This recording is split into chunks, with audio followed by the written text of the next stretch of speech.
Hi everyone, welcome to my channel. If you have not subscribed yet, please consider doing so because I would love to have you back. I want to start this video by prefacing it with, if you think you have a makeup addiction, that is a very serious issue. There is a wonderful resource on Reddit. It is known as Makeup Rehab, and I'm going to link that below. And they have wonderful resources. They have support groups. They can help you find aid that will just help you to recover from makeup addiction. It is a very real problem, and I think it's more common than we realize.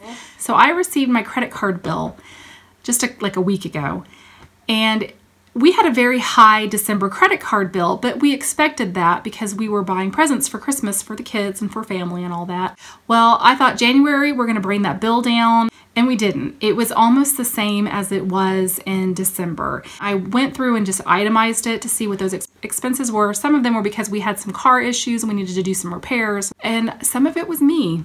I kept seeing Sephora, Sally Beauty, Ulta, and I decided to add it all together. And I will give you that final amount at the end of this video, but I'm just going to go ahead and show you a lot of the stuff that I bought. I don't even think this is everything that I bought in January because I honestly can't remember everything I bought, and that's an issue. It tells me that I have to get control of this, that I went a little too crazy in January and that I need to rein it in. I have a budget. I am allowed to spend $100 a month on beauty items, which is a very generous amount in my opinion, and that allows me to buy a couple of new releases, maybe something that I've been eyeing for a while, and going over $100 to me, and whatever that amount is to you, it's going to be different to everyone just depending on your financial circumstances. So for my financial circumstances, $100 is fine. Yours may be $300 a month, or it may be $25 a month. Everybody's different, and that's fine. So these are the things that I purchased, and I'm just really kind of taking stock of it and thinking, why did I get all this? Because I'm not even using half of it, and that's embarrassing to me. I'm going to start with my nail items. That is all the nail items that I purchased this month, and most of this was from Amazon or from Walmart. I purchased a whole bunch of these little impressed nails. I probably have 12 of these, which is enough to last forever. I also went to the Dollar Tree, got a bunch of these little nails, and then I purchased just random things like nail glue that I haven't even used yet. I bought these nails off of Amazon. I bought the stickers off of Amazon, which I did a review on, and then I bought like these off of Amazon. Just a whole bunch of stuff that I don't know why I went so crazy. I do have enough nail stuff here to last at least a year. So I am done buying nail things. That is over with. Obviously, I've got enough to last me a lifetime. Some other items that I bought at Marshall's, I just bought a whole bunch of just inexpensive e.l.f. items. These didn't cost a whole lot, but you know, it does add up. So by the time it was all said and done, I probably spent, I don't know, maybe just $15 on e.l.f. stuff at Marshall's.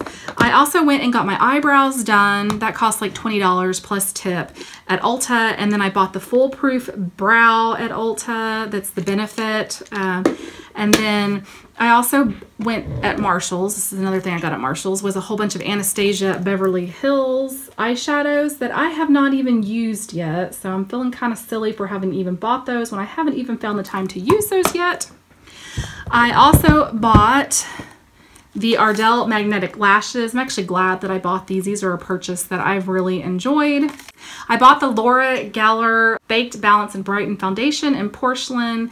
I didn't even get this on sale. I paid full price, and then there was like a 20% off coupon that came in the mail like a week later, so I felt pretty silly about that. I bought my very first beauty blender, which I have not used yet, but I did get a really good buy on it.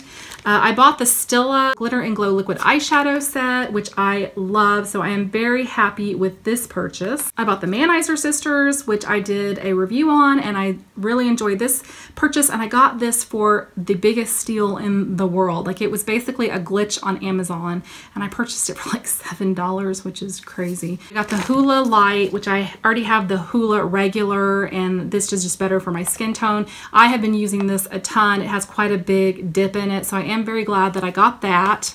I also just bought some random lashes. These are glue-on lashes. I don't know how to wear glue-on lashes. I think I purchased this for $10 off of Amazon just so I could practice, but I haven't really had time to practice. I feel a little bit silly for getting that, but I know I will use this. And then I bought this at Marshall's, and this is the Ardell Deluxe Pack. And I also bought the White Peach palette. And I love this palette. I did a tutorial and some reviews on it, and I am glad I got this, and I can see that I'm going to use this a lot, especially in the summer when I want lighter looks. I also bought the Anastasia Beverly Hill Prism palette. I have not used it yet, if you can see that. It is untouched. And then I also bought the Anastasia lip palette as well. I don't think I've opened it, and I have definitely not swatched any of it either. I did buy these Anastasia from Ulta when I had a 5x multiplier for points, and I also had 20% off. And then because I reached the 2,000 point limit, I basically went from $80 in points to $125 in points by buying this. If you take that into consideration, I paid next to nothing for these. But to me, that's an excuse because it is still money out of my pocket, and I have to take responsibility for that. So if you want to know how much I spent in January, and this is kind of embarrassing to say, I spent a total of $430, and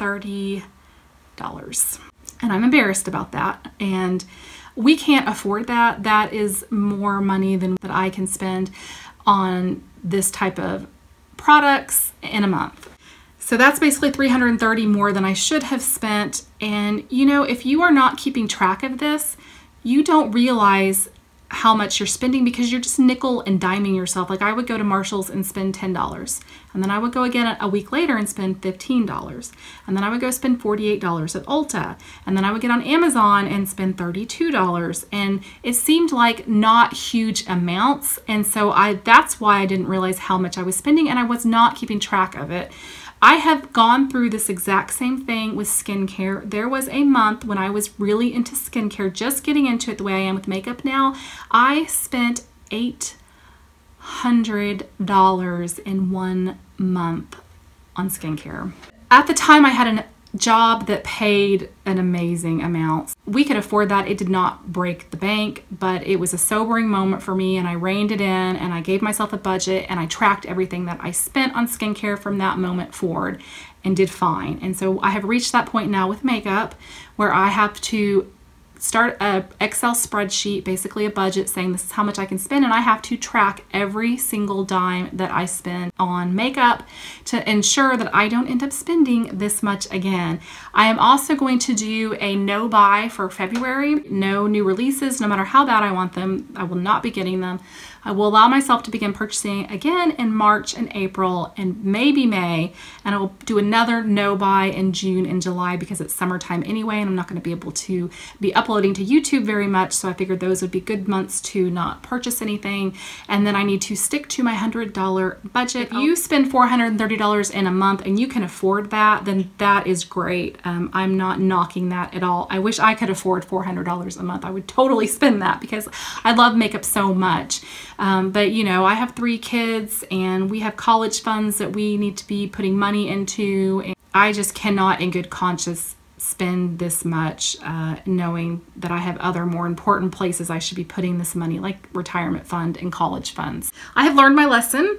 Do I consider myself a makeup addict? I think there are some good ways to tell if you are. One of those is, are you embarrassed by all your purchases? I'm a little embarrassed by this, so that could potentially put me in the makeup addict category. Are you hiding purchases from your significant other, your friends and your family? No, I am not. My friends and my family and my husband, they know what I have purchased. I show it off. I love my makeup, and so I like to tell people what I have bought, including, you know, friends and family.